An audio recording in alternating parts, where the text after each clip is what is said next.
Unit 7, Target 1. I can define and give examples of rational and irrational numbers. A rational number, a number that can be written in the form a over b, so as a fraction, where a and b are integers and b does not equal 0.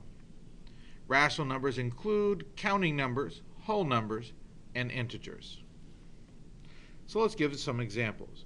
If we look at the counting numbers such as 1, 2, 3, these are all rational numbers because they can be written in fraction form, such as 1 over 1, 2 over 1, or 3 over 1.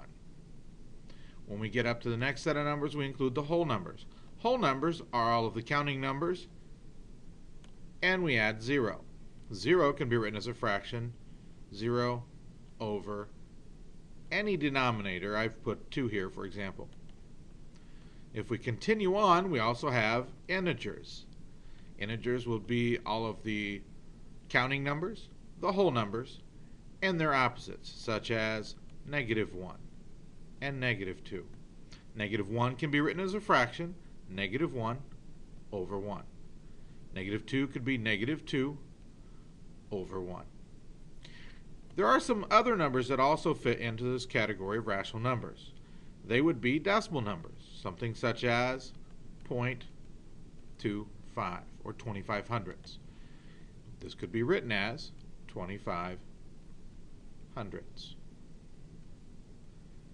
Okay, we also have some other common fractions, anything such as 3/4. We could have an improper fraction such as 5/2, where the numerator is larger than the denominator. We could also have some other decimals, some repeating decimals such as 0.3 with the repeating bar.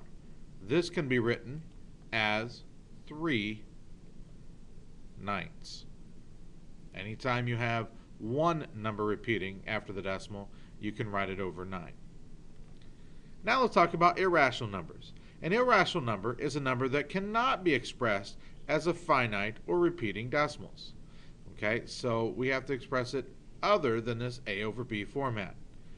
One example of an irrational number is pi. If I look up what pi equals, it's 3.14, and it keeps going on and on and on. Another number that keeps going on would be something such as the square root of 2. It's an irrational number because if we check this, it's never going to repeat, it's never going to have a pattern, and it'll continue to go on and on.